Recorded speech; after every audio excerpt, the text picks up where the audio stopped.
우리 지역 국회의원의 의정 활동을 가장 가까이에서 만나보는 시간 국회 24시. 안녕하세요. 주경입니다. 지난 2015년 캐나다에서는 43살의 총리가 당선이 됐습니다. 2017년 프랑스에서는 39살의 대통령이 당선이 됐고요. 오스트리아에선 31살, 아일랜드에선 38살의 총리가 탄생을 하면서 젊은 정치인의 시대가 열렸습니다. 그렇다면 대한민국은 어떨까요? 청년 정치인들이 가장 많이 듣는 말이 아직 어리다, 시간이 많으니 다음 해도 괜찮다라는 말이었다고 하는데요. 여기 정치의 다음이란 없다라고 말한 젊은 정치인이 있습니다. 오늘 국회 24시의 주인공 지금 함께 만나보시죠.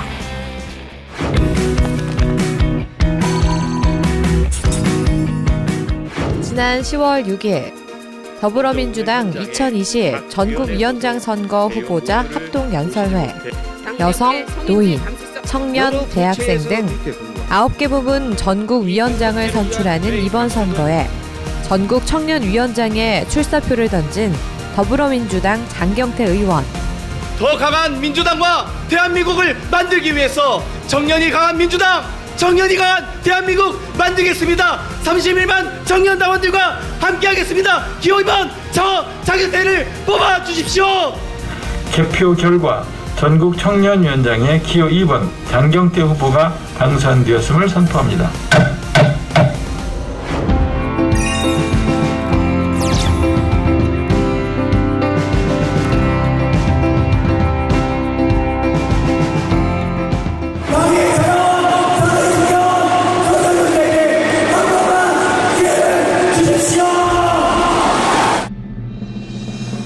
스무 살 자원봉사자에서 시작해 평당원, 당직자, 그리고 38살의 지역구 국회의원 당선. 배경도 돈도 없는 대한민국의 한 평범한 청년이 오직 용기와 신념 하나로 걸어온 삶의 궤적. 이게 고생을 많이 하셔서 그런지 진짜 청년들의 일반적인 모습에 대해서 너무 잘 알고 계세요. 그래서 이렇게 정책의 현안을 보더라도 진짜 청년들의 진짜 본 모습을 가지고 이렇게 대화를 하시는 경우가 많아서 그래서 현실적인 대안으로 이렇게 정치적인 발전이 좀 이루어지는 경우가 많거든요.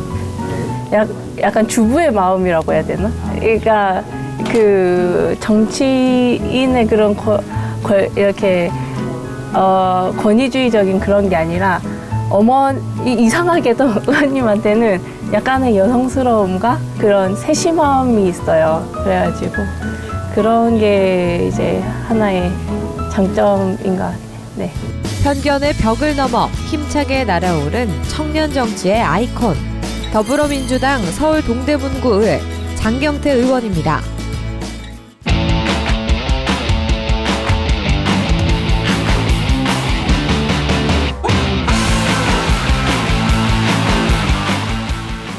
네, 저는 오늘 국회 24시의 주인공 장경태 의원님을 만나 뵙기 위해서 사무실 앞에서 이렇게 좀 기다려보고 있는데요.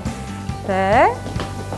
안녕하십니까. 이렇게 여기서부터. 네, 요즘 안녕하세요. 바쁘실 텐데 네. 근황 어떠십니까? 네, 요즘엔 국정감사 기간이라서 열심히 국피감 기간 공부를 하고 있습니다. 아, 네, 굉장히 바쁘신 줄로 아는데 저렇게 많은 분들이 의원님을 궁금해하시는 분들이 네. 굉장히 많이 계세요. 그래서 저희가 짬을 내서 이렇게 네. 인터뷰를 진행해 보려고 하는데 괜찮으시겠습니까? 네, 오늘 마침 쉬는 날이라 네. 너무 다행이네요. 네, 그럼 바로 시작해 보도록 하겠습니다. 들어가시죠. 네, 이쪽으로 모실게요. 네.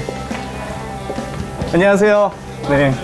아, 어색한 인사.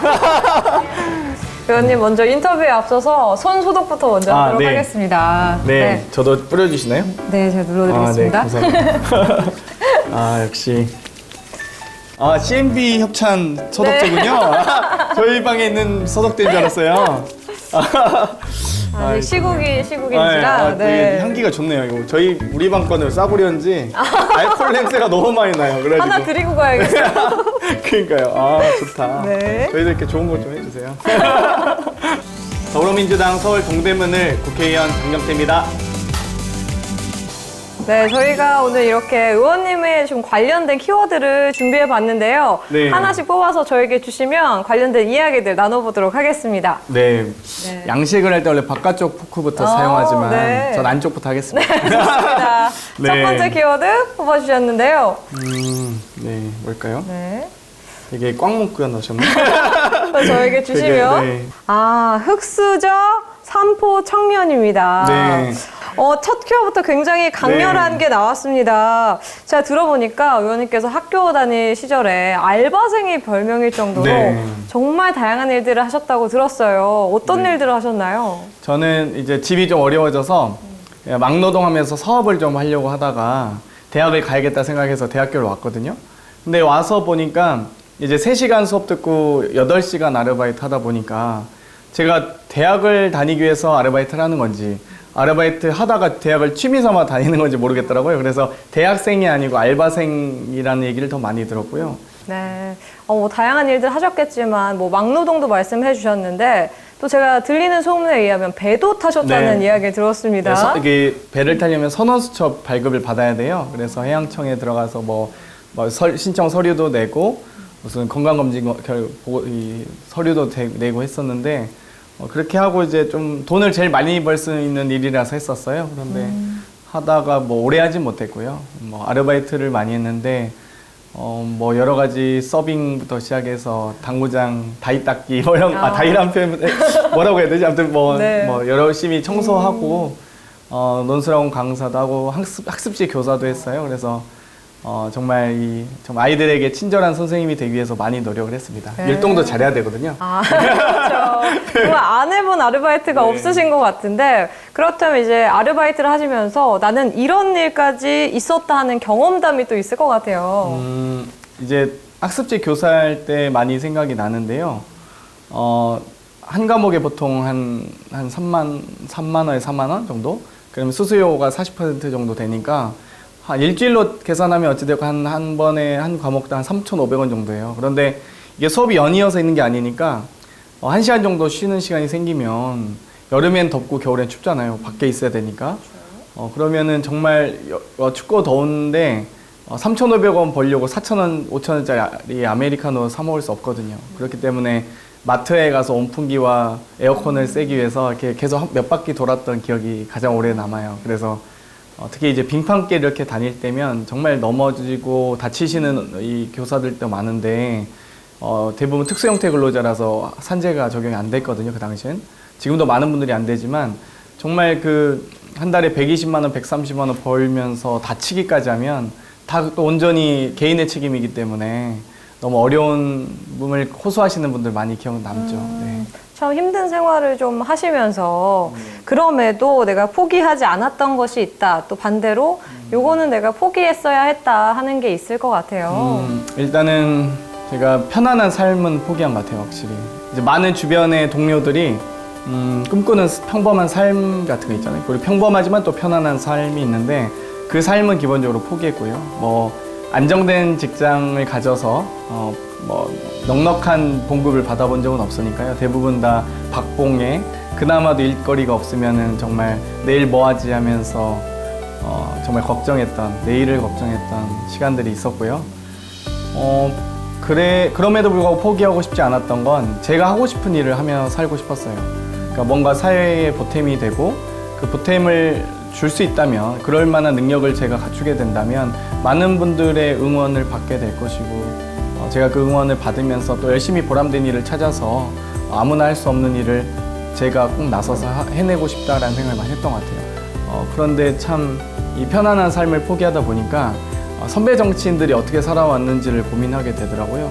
예를 들면 김대중 대통령께서는 목숨을 걸고 정치를 하셨고 노무현 대통령께서는 특권과 싸우면서 정치를 하셨는데 청년 장경태는 가난과도 싸우지 못하면 안 되겠다라는 생각을 많이 했습니다. 그래서 열심히 저 인간 장경태를 잃지 않기 위해서 노력했던 것 같아요. 네. 이렇게 좀 버텨낼 수 있었던 원동력이 있다면 좀 어떤 게 있을까요? 원동력 같은 건 없는데요. 그냥 네. 그러니까 제 자신을 잃지 않는 것이 제일 중요했던 것 같아요. 그러니까 많은 스펙과 화려한 어떤 경력, 기회들이 있지만 저는 장경태란 이름 석자가 브랜드라고 생각해오고 살았거든요. 혹은 그렇게 됐으면 좋겠다라고 생각했기 때문에 저를 설명하는 어떤 수식어보다 그냥 인간 장경태가 가장 최고의 수식어가 됐으면 좋겠다 생각했던 것 같아요. 이렇게 수많은 아르바이트를 겪으시면서 그런 경험들이 국회의원이 되니 좀 플러스가 됐는지 아니면 마이너스가 됐는지도 궁금합니다. 무조건 플러스고요. 술집 서빙을 했거나 혹은 뭐 아르바이트를 하면서 논술학원 강사를 하면서 학습지 교사를 하면서 느낀 건 물 마실 때 어떤 분부터 마셔야 된다고 생각하세요? 보통은 이제 나이가 더 있으신 분. 그렇죠. 네. 보통 물을 떠다 줄 때는 높은 분부터 그쵸. 드리잖아요. 근데 물은 가장 목마른 분부터 먹는 게 맞죠.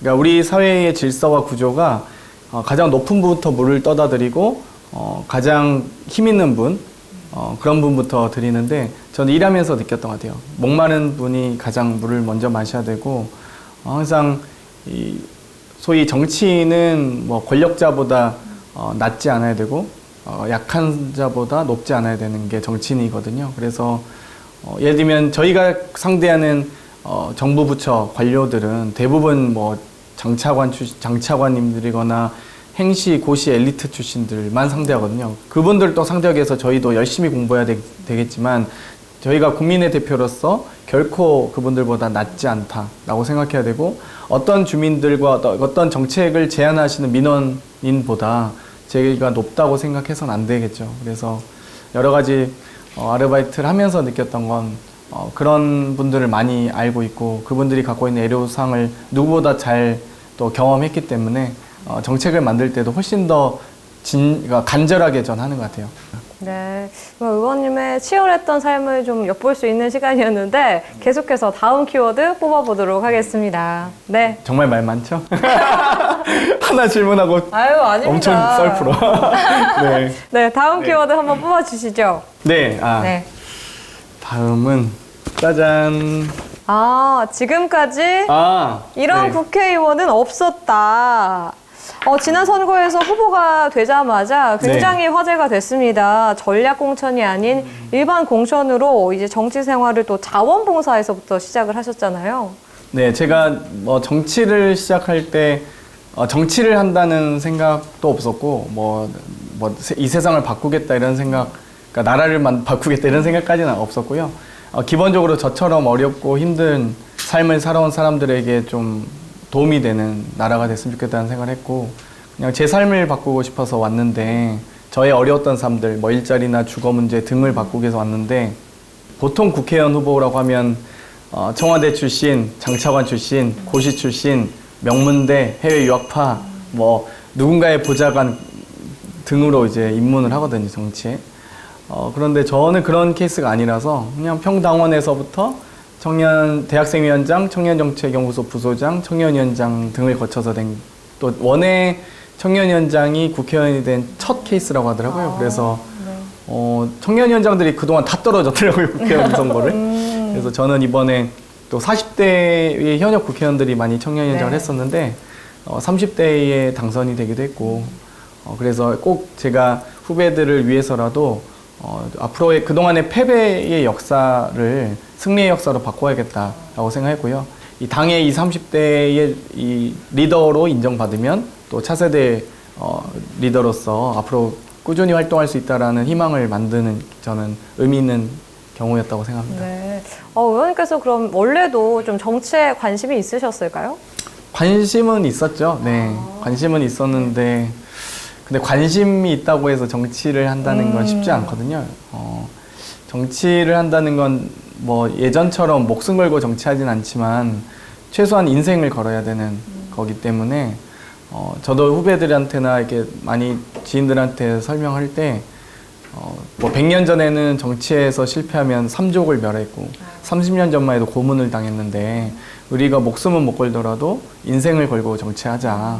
정말 자신의 소신과 신념을 지키면서 평생을 걸고 하면 좋겠다라는 말을 많이 하죠. 네. 앞서도 잠시 말씀을 해주셨지만 이 자원봉사자로 시작을 해서 당원이 되셨고 또 당 대학생위원장, 청년위원장 이렇게 수많은 직책을 거치면서 14년 동안 함께를 하셨어요. 이게 좀 구체적으로 어떤 일들 하셨는지도 소개해 주세요.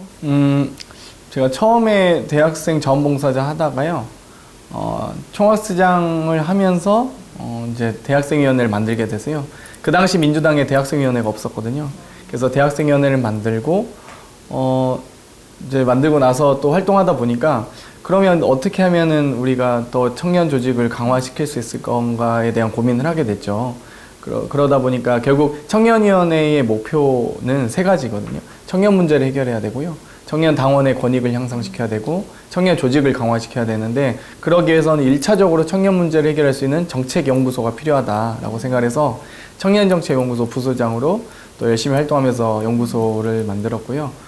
청년위원회 수석부위원장 활동하는 지방선거에서 청년 지방의원들이 많이 진출했으면 좋겠다라고 생각을 해서 정말 현재 민주당에 400여 명의 청년 지방의원들이 계신데요. 결국 청년들의 목소리가 반영되기 위해서는 제도권 정치에 들어와야 되고 그 제도권 정치에서 의회에서 의원의 신분으로서 질의하고 정책을 만들어가는 것들이 매우 중요하다 생각했고요. 지금 이제 국회의원이 되고 나서는 제가 청년위원장 하면서 이제 국회의원이 되고 나서는 당정협의를 만들었어요. 그래서 청와대와 정당과 총리실이 어떻게 하면 이 청년 문제를 해결할 수 있을지 그래서 작년에 최초로 총리직속 청년정책 추진단을 만들어서요. 차관급 기구 1국 3과인데 거기서 153개 20조 7,900억이라는 청년 예산과 정책을 처음으로 항상 청년 문제를 해결하기 위해서 노력한다는 분들은 많았지만 실질적으로 청년 정책이 무엇인지 또 청년 예산이 어떻게 배정되어 있는지도 파악이 안 돼 있더라고요. 그래서 작년에 처음 파악을 했고 올해 이제 청년기본법이 제정되고 시행이 8월 6일자로 발효가 되면서 총리직속 청년정책조정위원회가 생기고요. 이제는 이 기재부 장관님부터 시작해서 모든 각부처 장관과 청년위원들이 모여서 청년정책에 대한 정책 조정 기능까지 가지고 있습니다. 그래서 청년정책을 실질적으로 진전시킬 수 있는 그런 이 기본적 거버넌스 모델을 만들었다고 생각하시면 될 것 같아요. 네. 의원님께서는 이 청년 정치인, 어떻게 보면 청년의 대표라고도 말을 할 수가 있을 텐데 이 정치를 꿈꾸는 많은 청년들이 있습니다. 그들에게 좀 어떤 이야기를 해주고 싶으세요? 정치를 절대 하면 안 되고요. 아니, 그건 아닌데 정치를 하고자 하신 분들은 많으신 것 같아요. 근데 정치는 화려한 부분은 한 10%고요. 힘든 부분이 90%인 것 같아요. 그러니까 마치 제가 이제 고등학교 때 댄스부였는데요. 전혀 안 믿겨지시겠지만 근데 5분의 그 무대를 위해서는 50시간을 연습해야 되거든요. 정치인도 그런 것 같아요. 예를 들면 제가 국정감사 때 본질이 7분을 위해서는 70시간 정도를 준비하거든요. 자료 수집부터 시작해서 검토, 분석, 그리고 평가 이후에 또 다시 질의로 만드는 과정들이 엄청나게 중요한데 마치 그 질의가 7분의 질의를 위해서 70시간을 준비하듯 정치의 과정도 저도 뭐 국회의원이 당선돼서 다행이지만 14년간 인생을 걸고 소위 비정규직 노동자로 살아왔던 거잖아요. 그렇기 때문에 기본적으로 뭐 능력은 기본이고 사실 능력 있는 분들은 저보다 능력 있는 분들은 훨씬 많으세요. 능력도 많으신 분들 많고 능력도 줘야 되고 또 인격도 되게 수양을 많이 해야 되고요. 네. 그리고 또 저같이 운 좋은 케이스라고 말씀드렸던 게 어떤 기회가 포착됐을 때 정치적 결단도 내려야 되고요. 네, 저도 청년위원장이었기 때문에 당연히 청년 비례로 갈 거라고 예상하신 분들이 많았어요. 근데 저는 이제 비례 출마를 포기하고 지역구 출마를 했기 때문에 다들 깜짝 놀랐죠. 네. 의원님도 댄스 동아리 네. 출신이셨잖아요. 어떻게 꺾기 가능하십니까? 웨이브로 하겠습니다. 아, 네, 좋습니다. 네, 꺾기 이렇게 해가지고요. 네. 와! 아, 오랜만에 보네요. 아, 부끄러워라. 아유. 지금 너무 유려하게 하시는데요. 아니, 오랜만에 봐네요. 이렇게 해가지고. 댄스 동아리 출신 맞으신 것 같습니다. 아, 맞습니다. 네. 오랫동안 했습니다. 의원님께서 아까 그 키워드에 지금까지 이러한 국회의원은 없었다였는데 이 키워드에 맞게 또 아직 미혼이시더라고요. 국회의원 중에 솔로이신 분들이 몇 분 없으시죠? 일단은 미혼 국회의원이 이제 남자만 했을 때는 김남국 전용기 의원하고 저 이렇게 3명 있는데요. 뭐 여러 방송에서도 꾸준히 제가 이야기하고 있지만 외모로 보나 인격으로 보나 제가 월등히 앞서기 때문에 네. 뭐 뭐 당연히 경쟁력은 장경태가 제일 있다고 봅니다. 이게 자칭인가요? 타칭인가요? 뭐 많은 분들이 저랑 네. 이제 김남국 의원님하고 내기를 했어요. 네. 저는 김남국 의원님보다 무조건 결혼을 먼저 할 거다라고 얘기를 했더니 김남국 의원님이 자기는 장경태 의원보다 무조건 늦게 하겠다라고 해서 둘 다 10만 원씩 걸어서 본인은 늦게 한다고 걸고 저는 빨리 한다고 걸었기 때문에 내기가 네. 성립을 안 해서 네, 그만하기로 했습니다. 네. 네. 판단은 뭐 시청자분들이 해주실 것 같고요. 네, 계속해서 다음 여기 키워드. 자료화면으로 김남국 의원 사진 좀 네. 네, 다음 키워드 계속 네, 풀어보도록 네. 하겠습니다. 듣기 싫으시면 바로 다음 키워드 넘어가시네요. 두 번째 키워드는 네. 믿는다 경태야입니다. 네. 아버님께서 선거운동 기간에 이제 직접 호소문을 녹음하셔서 이게 SNS 상에서 굉장히 화제가 됐었어요. 저희가 네. 좀 영상을 준비했거든요. 네. 먼저 함께 보도록 하겠습니다. 야, 선거 때 이랬었지. 어떠세요? 경태의 또 참 감회가 시절 때 새로우시죠? 집안 사정이 어려워졌습니다. 경태는 돈을 벌기 위해 배를 탔었죠. 돈을 모아 대학을 갔습니다. 이때는 슬리벤이네. 살쪄가지고. 성장하고 또 성장했습니다. 동대문과 민주당이 키운 인재 장경태를 더 키워 크게 써주십시오. 믿는다 경태야. 아빠가 아버님께서 마지막에 네. 믿는다 경태야라고 말씀하신 게 좀 따뜻하고 인상이 남는데 그러니까요. 그런데 반전으로 처음에 반대하셨다고요? 정치에? 별로 찬성하신 적이 없는 것 같은데. 그러니까 제가 14년 중에 한 7년, 8년 정도까지는 제발 좀 정신 좀 차려라. 철 좀 들고 열심히 이왕 뭐 그때 당시 석사까지 하고 했으니까 이제 좀 편안한 직장을 갔으면 좋겠다라고 많이 생각하셨고요. 그러니까 기본적으로 부모님께서는 이제 시골에서 잘 애기라고만 생각하셨고 서울 바닥에서 소위 이 생활하기가 어려울 텐데 정치는 더 힘든 길인데 누가 너를 중용해서 써주겠냐 뭐 이렇게 생각하셨죠. 그래서 부모님께서도 걱정을 많이 하셨고 이번 선거 나간다고 했을 때도 이제 보통 믿는다 경태 이게 되게 선거 캐치프레이즈라고 생각하실 텐데 부모님께서 하신 첫 말씀이신 것 같아요. 저한테 아버지께서는 믿는다란 말을 안 해주셨거든요. 처음 네, 들으시고 오히려 너 닮은 아들 좀 낳아라 이런 느낌이었는데 그래서 좀 가슴에 좀 와닿고 사실 그리고 아버지랑은 별로 모든 이 세상의 아들이 그럴 텐데 별로 이렇게 속을 터놓고 이야기하지 않거든요. 근데 이게 참 선거라는 게 신기한 게 제가 올해가 38인데 아버지랑 같은 방에서 자본 게 한 8살 때, 7, 8살 때 이후엔 한 번도 안 잡았어요. 근데 30년 만에 처음 잡은 거예요. 그러니까 이 선거가 뭐라고 정말 선거가 너무 신기하구나 이렇게 생각했는데 원룸에서 이제 사니까요. 당연히 아버지랑 제가 방을 따로 알아봐 드릴 수 없었던 상황이기 때문에 한 방에서 이렇게 자는데 야 30년 만에 같이 자는데 할 말이 없는 거예요. 아버지 식사하셨어요? 그러시구나. 주무세요.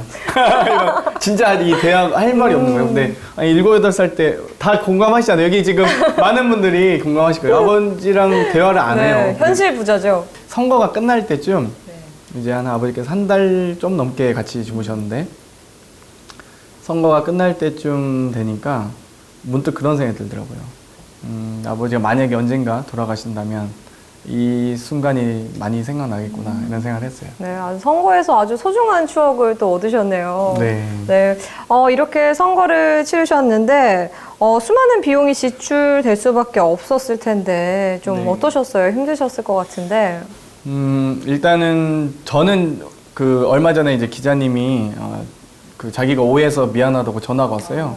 그러니까 이번에 국회의원들 재산 신고를 많이 검토했는데 장경태 의원은 260%가 재산 증가율 260%인 거예요. 그래서 자기가 오해했었다 이러면서 왜냐하면 제가 후보 때 재산 신고 1,000만 원 했고 이번에 이제 세비 받고 한 400만 원 정도 썼거든요. 그래서 2,600만 원이 이제 됐는데 260%가 오른 거죠, 아무튼. 재산이. 그래서 본인이 오해했었다라고 하시는데 선거할 때도 대부분 다 저도 이 국회의원 후원회를 통해서 많은 분들이 응원해 주셨고 또 제가 이제 당에서 청년 후보를 지원하는 제도를 만들었어요. 그래서 사실상 선거 제가 쓴 금액의 거의 절반 정도를 당에서 지원을 했었고 또 보존받고 나서 다시 갚기도 했고요. 그래서 많은 청년 후보들이 정치하는 과정에서 뭐 당연히 경력도 약수하고 백도 없지만 돈도 부족하기 때문에 많이 그런 어려움을 겪었던 것 같아요. 그래서 그런 어려움을 최소화하고자 제가 총선기획단 할 때도 제안해서 만들게 됐고요. 이번에도 정치를 한다는 게 참 많은 돈이 필요한 일이죠.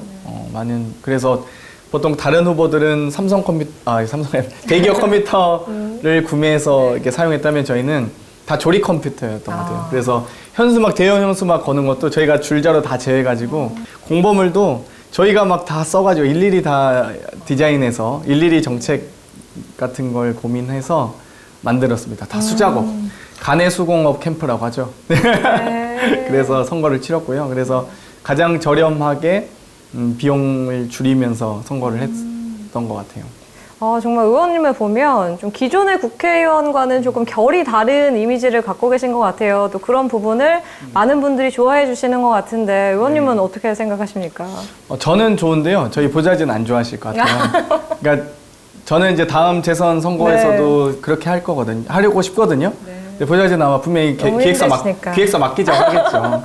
꼭 이 방송을 많이 틀어주세요.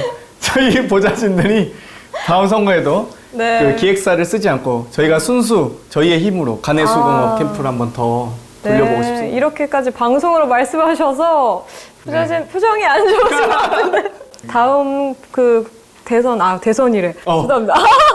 아유, 저 이렇게 한 방에 보내시다니. 네. 다음 선거에서도 한번 기대해 보도록 하겠습니다. 네. 사실 이 30대 의원이 정말 흔치 않거든요. 네. 지역민 분들께서도 참 좋아하실 것 같은데 반응이 그렇죠. 어떻습니까? 그러니까 30대 서울에서는 저 혼자 유일한데요. 아무래도 국회의원이 이제 상전인 시대는 끝났거든요. 저는 이제 정치는 서비스업이라고 생각하는데 제가 이렇게 전화를 막 돌리다 보면 제가 이게 정치를 하고 있는 건지 텔레마케팅 하고 있는 건지 모르겠다는 생각이 들 때가 많고요. 이제 국회의원 된 지 이제 한 4달 좀 안 됐는데요. 앞으로 차근차근 이제 지역 현안들이 해결되는 걸 보면서 많은 또 주민들께서 역시 젊은 사람이 하니까 일은 열심히 야무지게 하는구나 라고 꼭 보여드릴 생각입니다. 네, 이렇게 지역민들과 소통을 좀 하시면서 지역민들에게 좀 직접 들었던 말 중에 또 기억에 남는 말도 있을 것 같아요. 잘생겼다는 말 가장 많이 들었고요.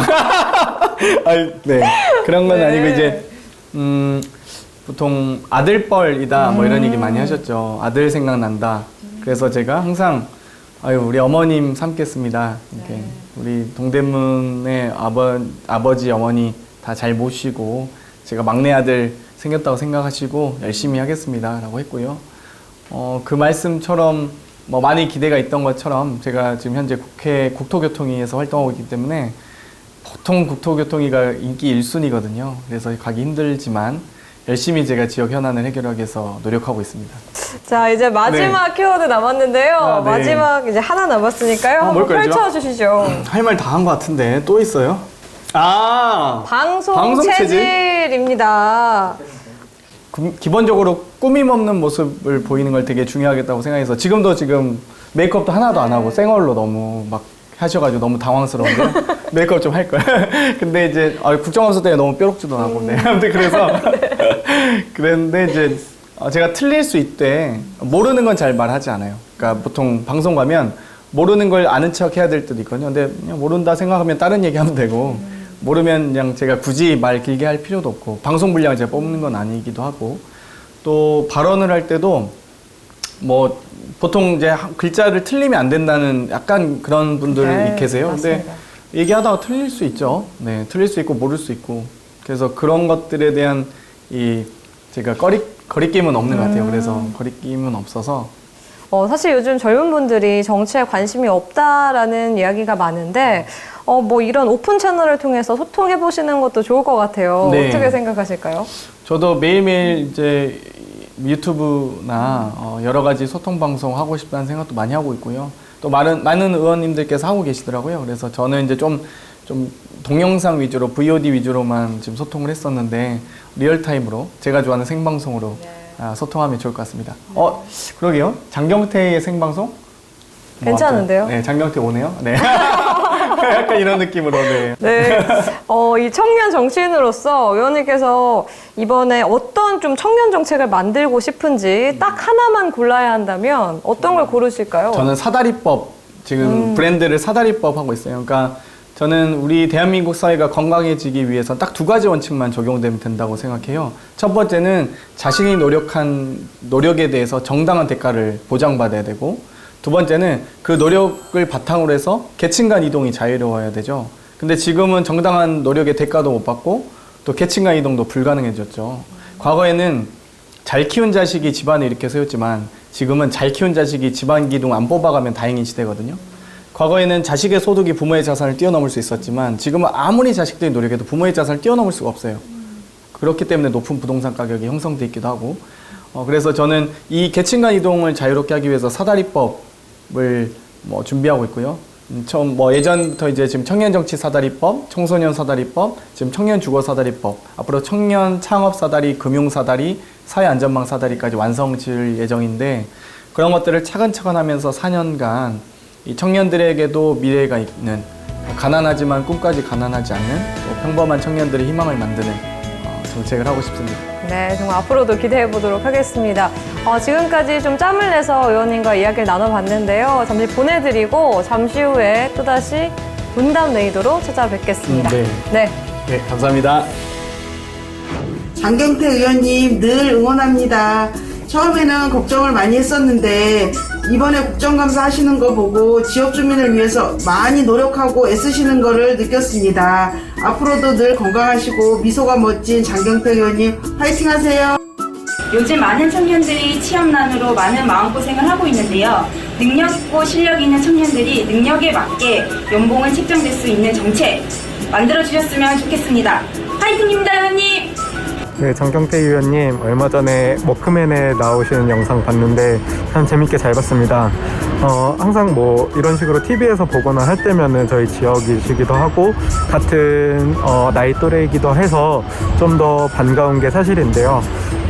앞으로도 동대문구의 발전, 그리고 아무래도 청년 위원이신 만큼 청년들의 입장에서 청년들의 목소리를 좀 더 내주실 수 있는 모습 기대하겠습니다. 네, 국회의원님 항상 화이팅입니다.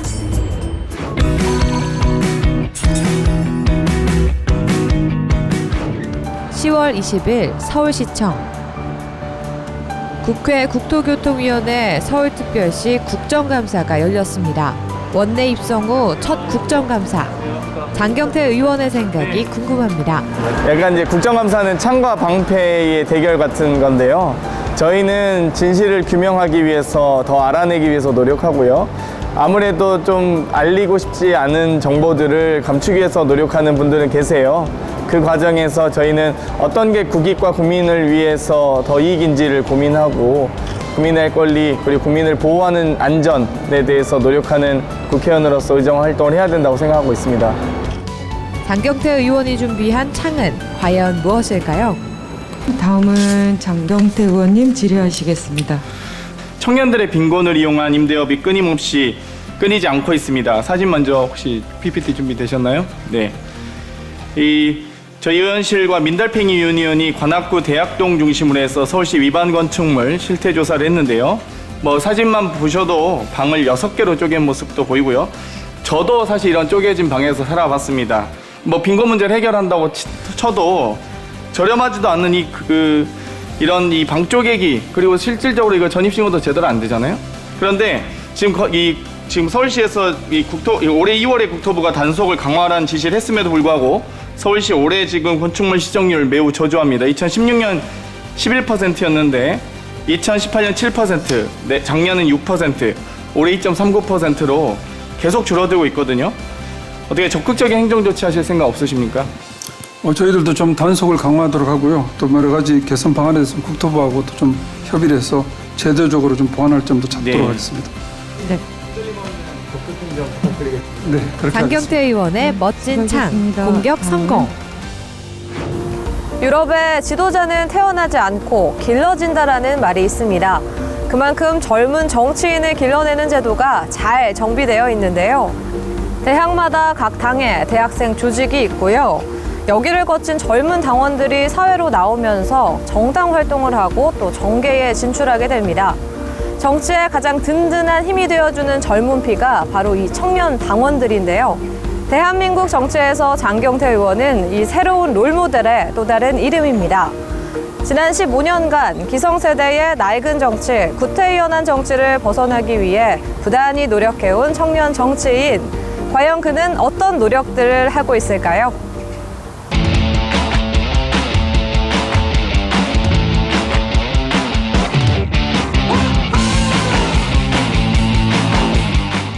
그럼 이번에는 민주당 내 현안과 또 지역구 현안에 대해서 알아보는 문담 레이더 시간입니다. 처음 드리는 질문이 좀 핵심 현황이기도 한데 사회평등과 기회평등 또 평소에 관심이 많으신 걸로 알고 있어요. 또 특히 직접 경험하셨던 만큼 좀 젊은 세대에 대한 접근이 좀 다르실 것 같은데 어떻습니까? 제가 2년간 청년위원장을 하면서 4가지 큰 성과를 거뒀는데요. 첫 번째는 당정청 협의체를 만들었어요. 그래서 우리 당의 청년위원회, 그리고 청와대 청년비서관실, 그다음 총리실 청년정책추진단이 모여서 당정협의를 하고요.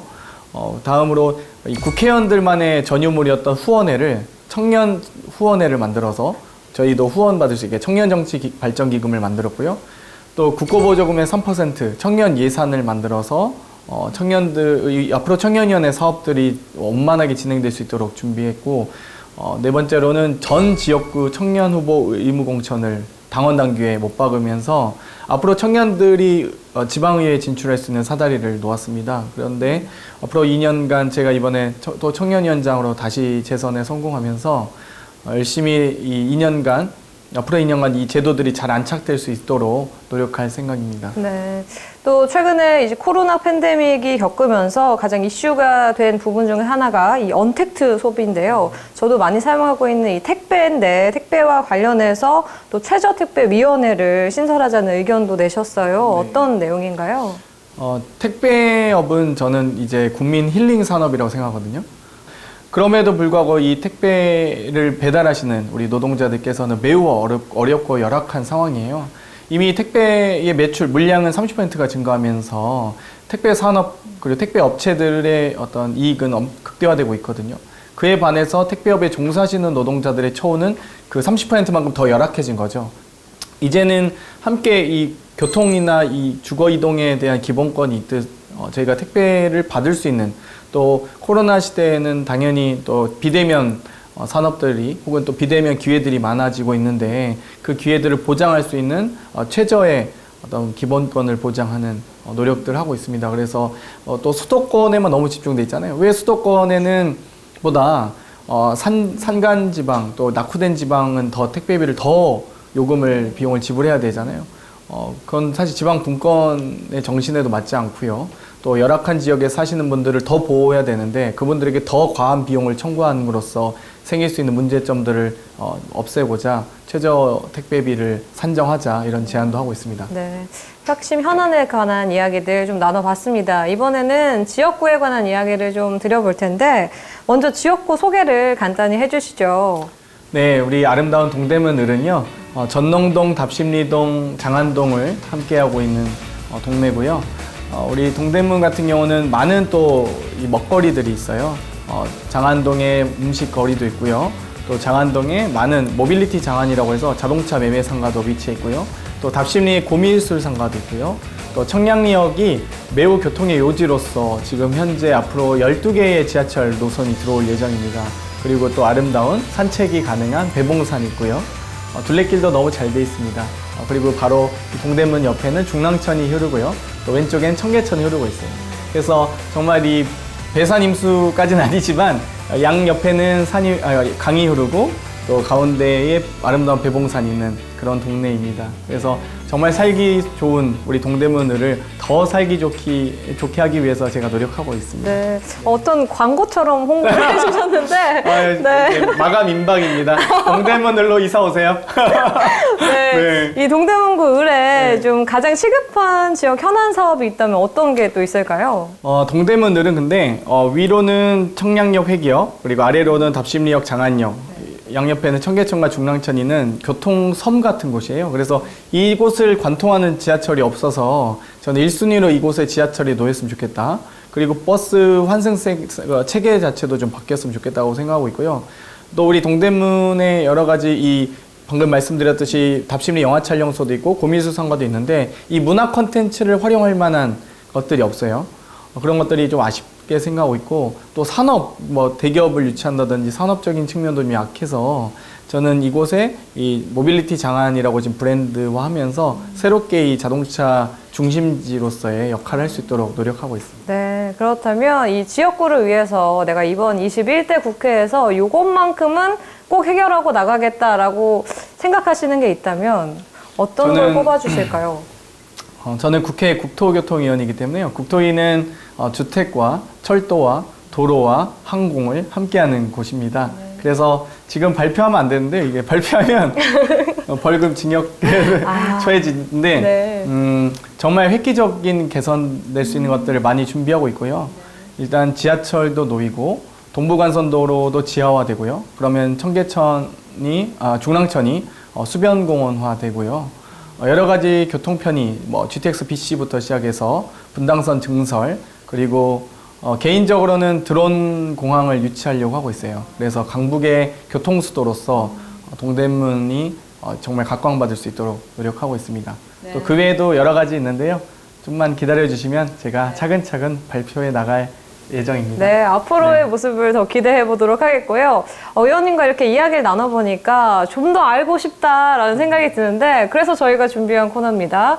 백투 더 퓨처입니다. 네. 의원님의 가방을 저희가 다시 한번 털어보는 시간을 그래요? 가져보려고 하는데요. 괜찮으실까요? 네, 더 알고 싶으신 분들은 장경태 블로그 JKT와 유튜브 채널이 있습니다. 자막으로 이렇게 블로그와 유튜브, 네. 페이스북 친구도 받고 있어요. 그 전에 가방부터 보도록 하겠습니다. 네, 가방이 이건데요. 가방이 굉장히 묵직합니다. 이게 제가 두 가지가 좋은데 네. 이렇게 멜 수도 있고요. 그리고 이렇게 들 수도 있어요. 그래서 이게 너무 그러네요. 좋고요. 그리고 이거는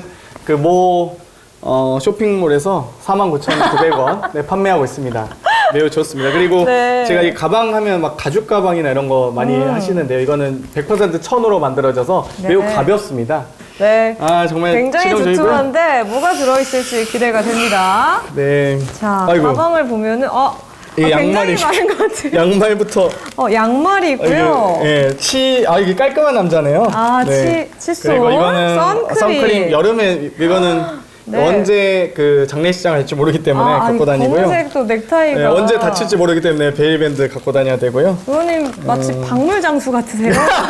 이도 좀 잘 씻는 건강한 생활하고 있습니다. 네. 이쑤시개가 나왔고 또 양말에 언제 또 출장하면서 안대가 필요할지 모릅니다. 안대. 네. KTX에서 갖고 온갖 왔습니다. 살림이 다 들어있는 거. 비타민도 가지고 다녀야 되고요. 네. 그리고 이게 네. 우리 주교님께서 주신 목주도 있고요. 네, 그렇고 이거 좀 없죠 네. 이제. 거의 이거는 깔끔한 생활 가글도 네. 있네요. 정말 구강과 관련된 네. 것들이 참 많이 있어요. 약도 왜 이렇게 약을 연고 페브리치도 좀 있고요. 네. 네. 숙취 소재는 넣어두고요. 지금 딱 네. 한 칸 열었습니다. 한 칸 열었는데. 지갑하고 네. 마스크랑 이런 것들 있고요. 이만큼이 나왔고요. 일단은 또 다음 이거는 뭐 있을까? 주머니가 있는데. 잠깐만요. 이건 네. 제가 이게 물. 네. 생수가 또 하나 들어있고요. 이거 왜 갖고 다녔죠, 제가? 셀카봉인가요? 아니요, 이거는 카메라 거치대가 있네요. 네, 이거 왜 갖고 있는지 모르겠어요. 카메라 거치대. 이거는 언제 키보드가 사용할지 모르니까. 키보드. 네, 키보드를 갖고 다니고 있고요. 이거는 또 배지 모음통인데요. 이거 겨울에는 사랑의 열매. 네. 그다음 이건 세월호. 이거는 사람사세단 우리 노무현 재단이고요. 이거는 이것도 세월호. 네, UN 해비타트 뭐 이런 배지들을 갖고 다니고요. 파우치만 벌써 3개가 나왔습니다. 이거는 언제 충전을 해야 될지 모르기 때문에. 선들. 네, 이거는 이건 그. 네. 그다음에 비타민이 필요할 수 있으니까 비타민을 갖고 다녀야 되고요. 또 언제 왁스를 해야 될지 모르니까요. 왁스도 갖고 다녀야 되고요. 여기 그냥 비닐봉다리 있어야 되고. 와, 그다음에 정말. 외장 배터리가 2개 있습니다. 이렇게 별거 없네요. 네, 리얼 가방입니다. 네, 이제 없어요. 네, 다 털었습니다, 네. 드디어. 이게 진짜 지저분하다. 정말 많은 것들이 남았는데요. 아무래도 좀 바쁘시니까 네, 다 진짜. 일단 가방에 넣고 다니시는 것 같아요. 그렇죠? 가장 부끄럽네요. 네, 이게 언제 필요할지 모르니까. 네. 네. 항상 준비된 남자 장경태입니다. 네. 언제 어디서나 제가 앉는 곳이 제 사무실이고요. 제가 누운 곳이 제 숙소입니다. 네, 이렇게 네. 마무리하도록 네, 하겠습니다. 훈훈하네요. 네. 네. 아, 뭐 안 무거우세요? 정말. 아니요, 전혀 안 무거운데. 너무 많이 가벼워요. 들어. 가방도 가볍고. 아. 진짜 이거 들어보세요. 이렇게 해가지고 다 비우면 이렇게 하면은 이제 여행용 막 그 뭐죠 캐리어. 캐리어에다 네. 이걸 딱 해서 담으면 어디서나 이렇게 메고 다닐 수 있죠. 네. 분이 가방 파셔도 잘 파실 것 같아요. 정말 좋죠. 이게 49,000원에 절찬리 판매되고 있으니까요. 언제 어디서나 가까운 쇼핑몰 가시면 구매하실 수 있습니다. 너무 좋네요. 네, 이렇게 의원님의 가방까지 제가 한번 털어봤습니다. 진짜. 아, 진짜 정말 부끄럽다. 이거야말로 솔직한 모습 아닐까 네, 싶습니다. 진짜 부끄럽다 이건. 네. 이거 또 정리하려면 또 한참 걸리시겠어요. 주섬. 제 본 중에 정말 가장 다양한 물건이 들어있는 페브리치도 가방이었습니다. 있어야 되고. 네. 그러니까. 필요하지 않은 게 없네요. 정말. 이 가방 하나 하나같이. 있으면 한 3박 4일까지는 너끈합니다. 네. 일단 쑤셔 넣어봐야겠다. 정말 부끄럽네요, 진짜. 다 근데 깨졌어요, 의원님. 사람들이 이거 네. 다 바꾸라고 하는데 굳이 저는 일단 이 물건이 기능을 다하지 않으면 안 바꿔요. 이 정도면 기능을 다하지 기능을- 않았나. 기능을 그래요. 다하려면 이게 막 네. 이게 더 너덜너덜 한다든지 이렇게 표정이 안 좋으세요. 거의 벌레 보듯이 아닙니다, 손을 아닙니다. 네. 말 더럽게 많아. 제가 이렇게 인터뷰를 하면서 이렇게까지 많이 웃었던 적이 정말 처음인 것 같은데. 웃으셨던 거예요? 너무 많이 평소에 웃었습니다. 아예 안 웃으세요, 그럼? 거의 안 웃습니다. 진짜. 네, 그래서 우리 지역민들을 위해서 또 더 많이 웃으시라고 애창곡 짧게 불러주시면 좋을 것 같아요. 네, 저는 고등학교 1학년 때 합창단이었고요. 도교육청 대회 3위에 빛나는 합창단은 삑사리만 안 내면 돼요, 제가. 왜냐면 제가 삑사리 낸지 아무도 모르기 때문에. 네, 그래서 댄스 동아리에 이어서 네. 합창단까지. 공부 안 하는 건 다 했습니다. 네, 네. 좋습니다. 그럼 기대해 보도록 하겠습니다. 이전에 이제 쉬운 노래인데요. 네. 이제 많이들 좋아하시는 분들이 많아서 지금 이 순간으로 네. 가사를 못 외워서 가사 보면서 네, 하겠습니다. 박수. 마이크가 더 없네. 에코가 있어야 되는데. 그 많았던 비난과 고난을 떨치고 일어서 세상으로 부딪혀 맞설 뿐 지금 이 순간 내 모든 걸 내 육신마저 내 영혼마저 다 걸고 던지리라 바치리라 애타게 찾던 절실한 소원을 위해. 감사합니다. 네. 부끄러워라. 너무. 네. 합창단 하신 거 맞네요. 순식간에 무대를 만드셨는데. 가운데 목이 안 풀려가지고 약간. 너무 멋졌습니다. 네. 밥을 너무 많이 먹었네요. 발성이 배로 안 되고 갖고 목을 쓰네. 시청자분들이 너무 좋아하실 것 같은데요. 감사합니다. 부끄러워라. 춤도 추고 노래도 부르는 장경태입니다. 네. 정말 방송을 살리기 위해서 이만큼 노력하고 있어요. 정말 많이 봐주셔야 돼요. 네, 의원님과 이렇게 노래까지 제가 또 들어봤는데 이제 정말 마지막으로 저희가 마지막 몇 번째요? 도화지를 준비했습니다. 도화지 주시죠. 방금 일절이 끝났는데 그만 불러라 눈빛을 또 잘 강렬하게 보내셔서 정말. 네, 저희가 이제 지역 구민들, 우리 국민분들에게 4년 후에 나 장경태는 이런 국회의원으로 기억되고 싶다라는 문구가 있다면 문구를 써주시고 또 마지막에 사인도 한번 해주시죠.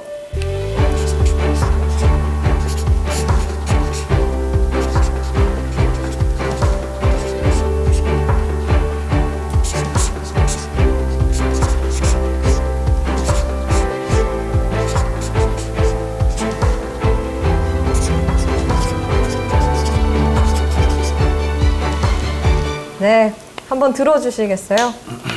네. 국민을 닮은 국회의원 어떤 의미인가요?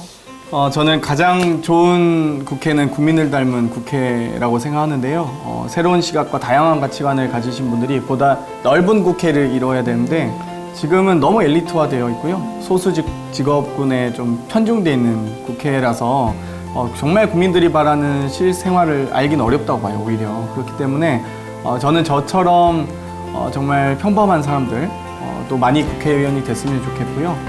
그런 마음으로 4년 뒤에 어떤 국회의원으로 기억되고 싶냐고 물어보신다면 21대 국회에서 가장 국민과 닮은 국회의원이었다라고 평가받고 싶습니다. 네, 그런 평가를 꼭 받길 바라겠습니다. 네.